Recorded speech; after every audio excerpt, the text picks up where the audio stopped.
बड़ों से भी ये सुनते आ रहे हैं कि मामा भांजा बैठे हुए थे। मामे से भांजे का बहुत प्यार था। ये दीनानाथ का कुआं है जो 400 साल पहले यहाँ तमीर करवाया गया था। स्ट्रक्चरल स्टेबलाइजेशन, उसकी ड्रेनेज, उसकी एक्चुअल स्ट्रक्चरल स्टेबलाइजेशन पे काम हुआ। अस्सलाम वालेकुम, मैं आसिफ महमूद। दिल्ली दरवाजे से शाही गुजरगाह पर चलते हुए मस्जिद वजीर खान चौक में पहुंचे तो दाएं जानिब एक कुआं नजर आता है। ये दीनानाथ का कुआं है जो 400 साल पहले यहाँ तमीर करवाया गया था। वैसे तो अंदरून शहर में कई कुएं थे, लेकिन इस कुएं की कहानी बाकियों से खासी मुख्तलिफ है।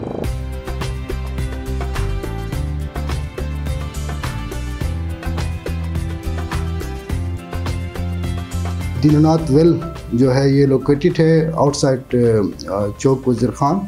इस पे भी हमने काम किया 2016 टू 2017।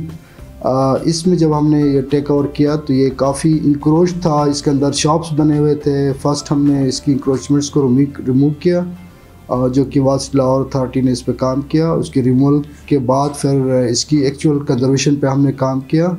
इसमें बहुत सारे स्किल्स ऑफ एक्टिविटीज़ हैं। सबसे पहले इसकी डिटेल आर्किटेक्चरल डॉक्यूमेंटेशन, उसके बाद फिर हमने उसकी जो ड्रेनेज सिस्टम है उसको अलग से ट्रीट किया, और इसको हमने इंक्रोचमेंट्स के रिमूवल के बाद स्ट्रक्चरल स्टेबलाइजेशन, उसकी ड्रेनेज, उसकी एक्चुअल स्ट्रक्चरल स्टेबलाइजेशन पे काम हुआ। उसके बाद फिर उसकी एक्चुअल रेस्टोरेशन पे काम हुआ। तो ये बेसिकली फुटप्रिंट इसका मुगल पीरियड का है। उसके ऊपर जो सुपर स्ट्रक्चर है वो सिख पीरियड में बिल्ट हुआ, और ये बेसिकली कुआं है जो कि पानी उस ज़माने में कलेक्ट करते थे at a depth of may be 12-13 feets. अंदर से जो हम पानी कलेक्ट करते हैं वो तो पीने के लिए इस्तेमाल करते थे। उसके बाहर कुछ हमें एविडेंसेस मिले, कुछ टैंक्स वगैरह मिले जो कि मवेशियों के लिए जो है ना वहाँ से पानी कलेक्ट करते थे। तो उसी तरह हमने उसी को प्रिजर्व करके उसको प्रेजेंट किया। काफ़ी हद तक कोशिश की, 12 फीट तक हम गए, फिर मज़ीद हम उसमें नीचे नहीं गए, लेकिन हमने उसी तरह जो हमें मिला था उसको स्ट्रक्चरल स्टेबलाइज करके उसको रिस्टोर करके हमने प्रेजेंट किया।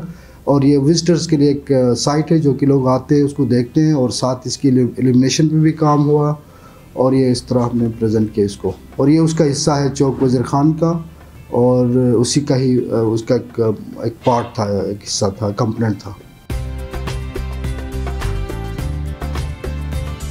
अंदरून शहर में ये दूसरा कुआं है। ये कुआं कब तमीर किया गया था इसकी दुरुस्त तारीख तो किसी को मालूम नहीं, अलबत्ता इसे मामा भांजा के कुएं के नाम से जाना जाता है।